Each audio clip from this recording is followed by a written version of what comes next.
All right, so here's my CT125, Trail 125. I have, let's see how many miles do I have on here. She's all dirty. I went on a 230-mile ride yesterday. Some of it was in the dirt. I want to wipe this one that's dry because it scratches. Anyways, I have 2,339 miles. Actually, that's not right. That's trip A. Trip A should be, and there it goes. 1,460. 1046. 1,400. Excuse me. 1,046 miles. So got 1,000 miles basically. So I'm gonna do my my 1,000-mile review. So bike's working good. Everything's working really well.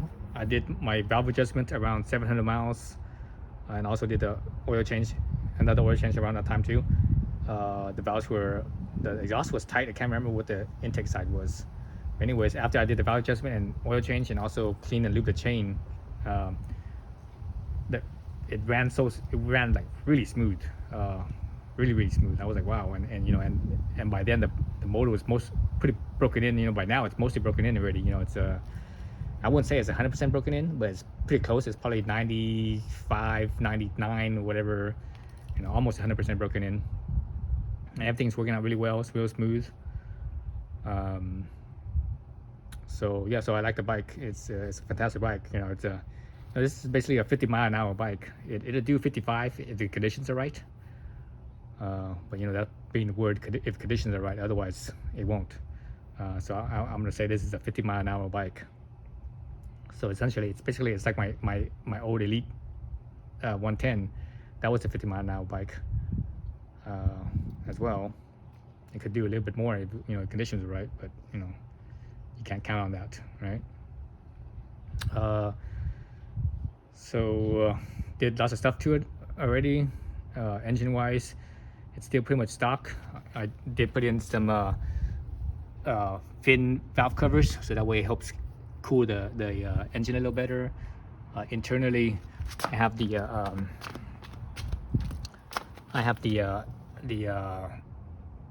stator bearing support, so that way there's a, you know, because before there's two bearings on each side of the crank, and there was a bearing on the clutch side, but the stator side didn't have a bearing, so I put that in. I'm still waiting for my shifter support, so that hasn't come in yet. That should be coming in soon, hopefully.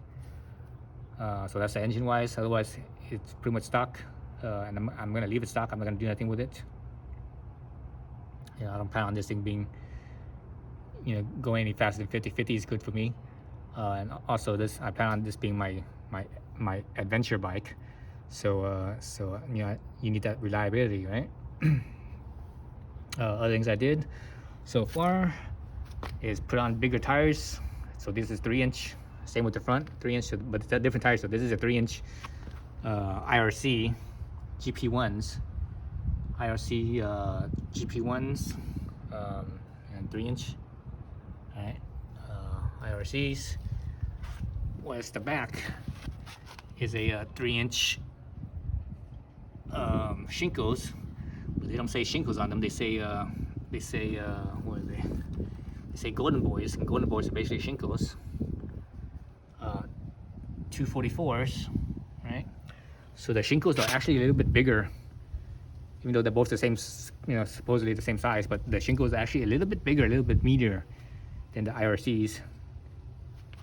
And this here with the tires, it's just there's not enough clearance here. When I was in the dirt yesterday, there was so many rocks coming in here, you could hear it because this is metal. It's a clink, clink, clink, clink, clink, clink, clink, clink, clink, clink. It was awful. So you know, this is just too big of a tire. So I don't recommend 3-inch tires at all. And the back, same thing with the back, but in the back everything's plastic, so you can't tell. What you can see is right in here, just past the tires on the plastic, you can actually see the scrape or the scratch. Let me see if I could focus in on that. Or give a flashlight in there. See how over there where the tire is not touching, it just looks like it's spotty and dirty, right? But if you go to the over, it's just not focusing, damn it. Focus. Hold on, let me see if I can focus this. See how it's like, you can see the scraping, you know, like mud scraping. So basically that's what's happening, is that the tire is rubbing on the inside right there. It's only happening on this side, you know, that's this far side. See the circular shape of the tire as it compresses, it touches in there. So it's only happening on that side, not the opposite side. So yeah, so 3 inch is definitely too big for this bike. So I have some 2.75 sitting around, so I'm probably gonna put that on. I'm not sure how soon I'm gonna put it on. I don't have time right now. When I do, I will put that on. The suspension on this bike is, for street use, it's fine. You know, for my weight and my riding style, it's fine. But for dirt, the suspension sucks. For dirt, the suspension needs more damping. Maybe even a little bit firmer as well, because it bottoms out pretty easily. Going over big rocks, it bottoms out really easily. So I think the springs could be a little bit firmer, but also the dampening could be more as well. Could use more dampening. Power wise, you know, when you go on dirt, even with these big old knobbies, it's just not enough power.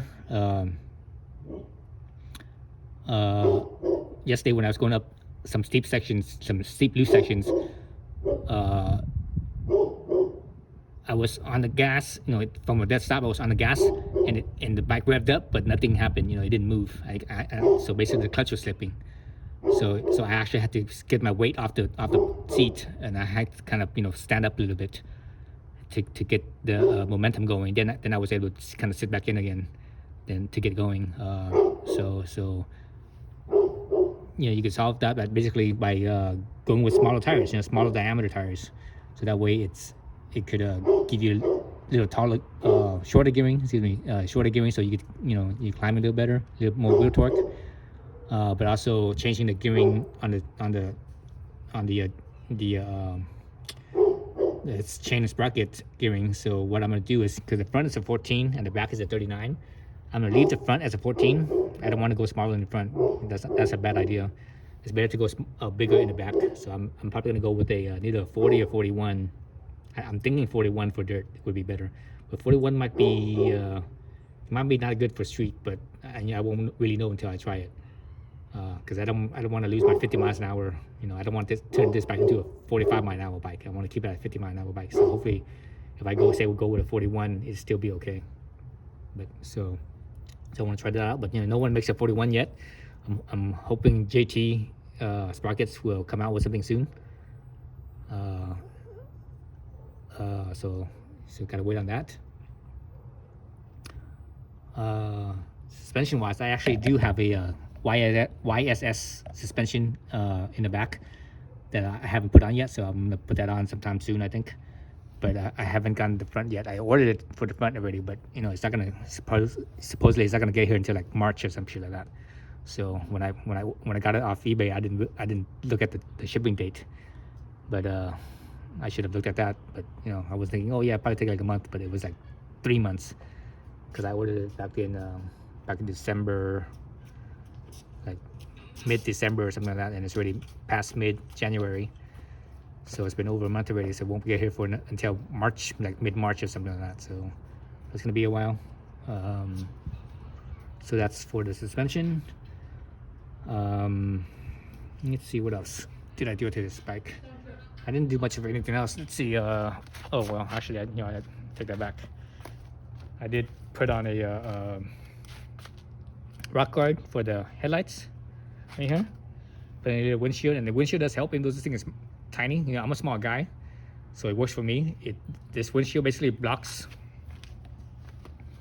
This windshield blocks. You know, at 50 miles an hour, it will block the wind doesn't come straight across right here. It doesn't come straight across. It will kind of go up a little bit. So it goes up, and the faster you go, the less you go up. The slower you go, the more it'll go up. But at 50 miles an hour, the wind will hit me at my collarbone and above. So that's what I want. And I don't want it to be, I want wind above my collarbone, because, you know, when you don't have wind above your collarbone, your helmet gets really stuffy. You know, unless you're wearing an open face helmet, you know, if you wear a full face helmet, the helmet gets really stuffy. So this is perfect for that. So it lets wind where my collarbone is, basically where my neck is, so that way I can still get ventilation and it doesn't get stuffy. So that's perfect. As far as the width goes, it's basically just wide enough for my torso. I can feel the wind on my shoulders and my upper arm, so that's fine. But I also have these hand guards. And these ones actually, I was surprised at how well they did. I had handguards before on one other bike a long time ago, and I recall maybe it wasn't as big as this one is. This one's pretty big. Maybe it was a little bit smaller, so I don't recall it working very well. So I didn't like it, but I tried it with this one, and it works surprisingly well. You know, but also this is a slow bike, you know, 50 miles an hour. So my fingers last night when I was coming home. Yesterday it was pretty warm when the sun was up, but when the sun set, it got cold fast. When I was coming home, and I felt the cold, but my fingers was okay. I didn't feel any windshield on my fingers, so I was like, well, yes, it works. So these are Barkbusters Storm model. So I got that going. Let's see. I still need to do. I still need to put on the USB right here. So the North American or the US market, when it doesn't have a plug in the headlight, an extra plug, whereas the Asian market one, they have like an extra plug in the headlight. So you can actually connect the USB, you run your USB, and it has a direct plug and play into where the headlight extra plug is. But the North American one doesn't have that. So you have to either splice something, or you have to connect it to the battery, whatever. I haven't opened it up, and I haven't looked at it yet. So until I do that, you know, I haven't figured it out yet. So I still need to do that. Other thing I want to do, other thing I did, I should say, is I changed the ergonomics a little bit on this bike. So this side is still the same. I might still move this Kickstarter.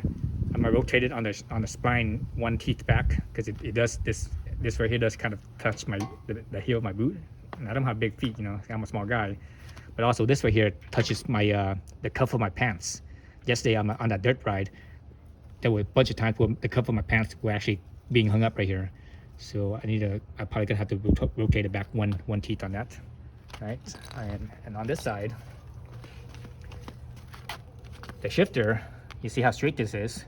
I basically straightened it out, and this made a world difference. And also I flattened this one out a little bit too. You still see it's very bent, but before, this right here was like further over. It was like something like about right here or so, further over. Same with this right here. Before, this was about out this far, I think, and slightly closer. So it's probably about right there, instead of up over here. So this right here made a world difference. I mean, now I have completely clearance on my boots, and it doesn't bother my boots. Doesn't get in the way at all. It's like, you know, it's completely okay. Now the thing that actually bothers me is my right side here. So I'm gonna have to move this, like I said. I think I might have to straighten this one out a little bit too, so that way it moves it slightly inwards just a little bit. Right here moves it slightly inwards just a little bit, and maybe slightly forward, because usually when you straighten it out, it also goes slightly forward as well. So right now my boots kind of, I guess at the very tip of my toe is kind of hitting right here a little bit. So that's those ergonomics on the shifter side made a big difference, huge difference. Other things I did with ergonomics with my my handlebars, or the stem right here. See how the stem is from this side. The other side, the sun's in the way. So look at this side right here. See how the stem is offset? You know, it's not centered. So factory, it was actually offset towards the rear. So I spun this 180 degrees, so I offset it towards the front. That gave me about half an inch, maybe 3 3/4 of an inch more clearance forward. That made a big difference. Surprisingly, it made a big difference. It was noticeable. Then the other thing I changed was let's see if you could see it from here. No, you can't feel that. Let's see. In here, let's see if you guys can see this. Right there. Let me see if it's a focus right there. Yeah, you see that right there? There's like a little dimple right there. So that right there, that little dimple. Before, that dimple was on the bottom clamp, the corner of the bottom clamp. Now it's on the top clamp, the corner of the top clamp. So what that's for is Honda's way of aligning everything when they put this together in the assembly line. So that way they don't have to guess where what is, where this is or where that is. So they could put the same thing in the same spot every time. So it's reliable and it's repeatable, right? So I basically just, and the distance from the bottom clamp corner to the top clamp corner, it's only about 1 millimeter, maybe 1.5 millimeters, for sure less than 2 millimeters. But surprisingly, that made a big difference. So 1 millimeter or 2 rotated here. If you extend it out to where the handlebar is, it's it's quite a bit. It's like from that change down here to the change up here, it's like a couple of millimeters there. Up here it's like half an inch, so the half inch from the clamp, and also the additional half inch or so from here is easily an inch difference. And that right there made it where it felt like the handlebar wasn't in my chest anymore.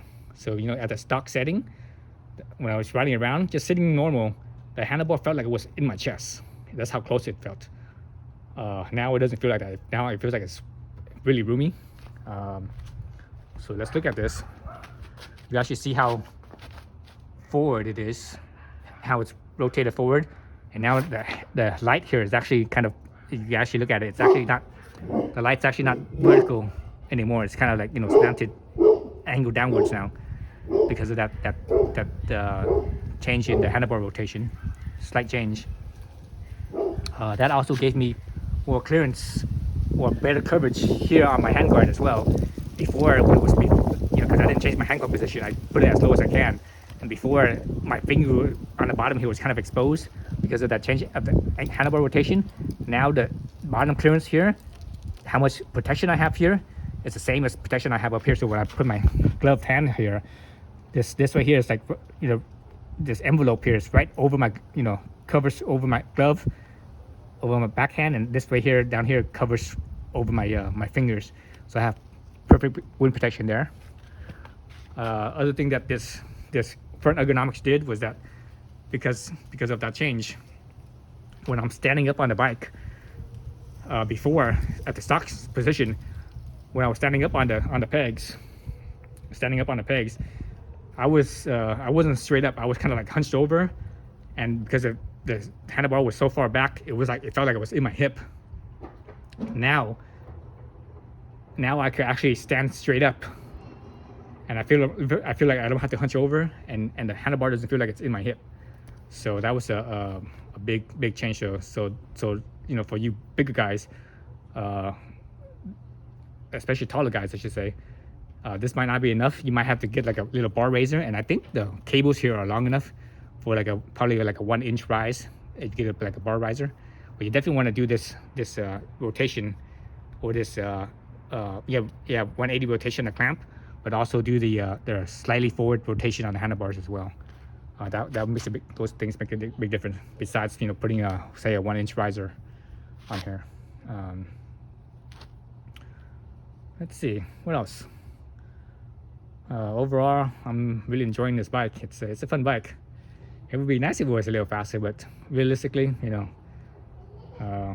is what it is, and it does what I wanted to do. And again, this is my adventure bike. So and I'm gonna be doing like some long distance. Well, my plan is anyways, is doing some long distance travel and traveling abroad. I want to definitely ride down to Terra del Fuego on this bike. So that will And this bike, I think speed-wise is perfect. You know, what it is with, you know, with some knobbies and such. I think it would be perfect for that. You know, big ass rack in the back. You don't need to carry much. You know, carry some really light stuff. Camping most of the way, I guess. And I think this bike is pretty much perfect. I still need to add I still need to add a front rack right here. Front rack, and I might add one of those. I'm not sure if I want to add a rack up here. I've seen the rack up here, but you know, I have to change to a different windshield. Maybe use a windshield that's further up or something. But I'm not sure about that because I don't want to put weight to the front end on the, you know, on the forks. And I saw a rack that's right here. That's even worse, because the reason why that's bad is that becomes unsprung weight, because it's, you know, it's with the wheel, so it's unsprung. So that's a bad idea to add unsprung weight. So I've seen that. So I'm not sure about up here. I don't think I'm gonna do that up here. I'm just probably leave it as is. But for sure, I'm gonna put a rack right here, a little rack right here. This part right here probably be like a good spot for like a tool bag to keep all the tools, because everything's heavy, but you want to keep the weight. You know, you don't want to have all the weight in the back. You know, that makes for bad dynamics, bad balance. So tools are heavy and it's fixed, unlike say gas, for example. So you probably put the rack right here with the tool bag right here. Let's see what else about this 1,000 miles. Yeah, so I'm really enjoying the bike. If I could, I'm trying to figure out a way to, and I want to do this with my Super Cub as well, is get rid of this foot brake, and I want to put a brake lever up here. I want to put a brake lever up here, so basically it'll be kind of like a scooter where the brake's up here, and the way it frees up space here as well. So I need to find something that could, you know, a brake lever that could work for this piston size, and I have to look at like I guess I have to look at scooters, because scooters are really the only one that has a left hand brake, but also the hydraulic ratio that fits this size of a disc rotor, right? Because on street bikes the rotor is bigger than this thing is small compared to a street bike. So I can't. So you have to be concerned about the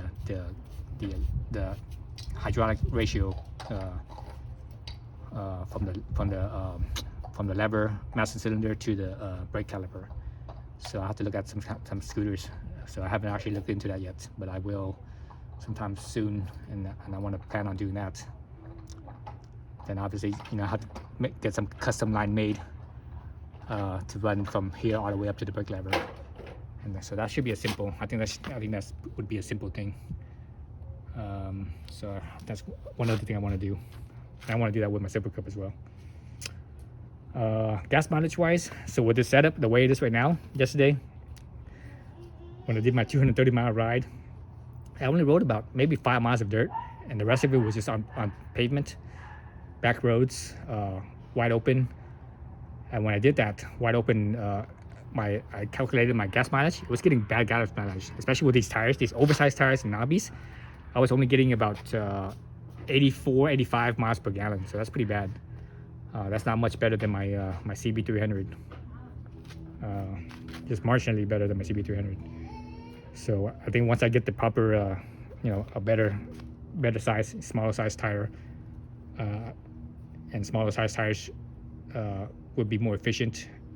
It's lighter and such, so I should get better gas mileage. So I'll do that, you know, I'll do that ride or something similar to it again. I could compare the fuel mileage, but I think these tires, the 3 inch is just too much. It's like, it's overkill for this bike, I think. Let me see what else. Can't think of nothing else with what I did and what I think so far. But it's, yeah, it's a fantastic bike. I'm really digging it. Oh, other thing is the weight of this bike. You know, I'm just adding more stuff, and so it's getting heavier and heavier. You know, I think Honda's curb weight on this is 62 or 63 curb weight, you know, with gas. So I'm probably, because I'm adding, I'm probably closer to like 70, you know, 270 instead of 262 or 263. But pushing it around, just, you know, in the driveway, pushing this bike around compared to my CB300. In some regards, this bike feels heavier than my CB300. My CB300 curb weight is 317 pounds, but I think I got it down to probably like 305, maybe even less than that. So whatever the case, it's easily over 30 pounds heavier than this bike is. But when I push it around in certain conditions, it feels like my CB is lighter than this bike. But in certain conditions, it feels like my CB is a little bit heavier. So they feel very similar, but not. Obviously the weight, because this bike it has a pretty low center of gravity because of the engines on the bottom compared to the CB. But the thing is, whatever stuff, some reason it doesn't feel as low of a center of gravity as it should. But anyways, so that's my thoughts on the 1,000 miles. 1,000 miles so far, and what I've done with it and what I plan to do with it, the fit, the ergonomics. All right, thanks for watching.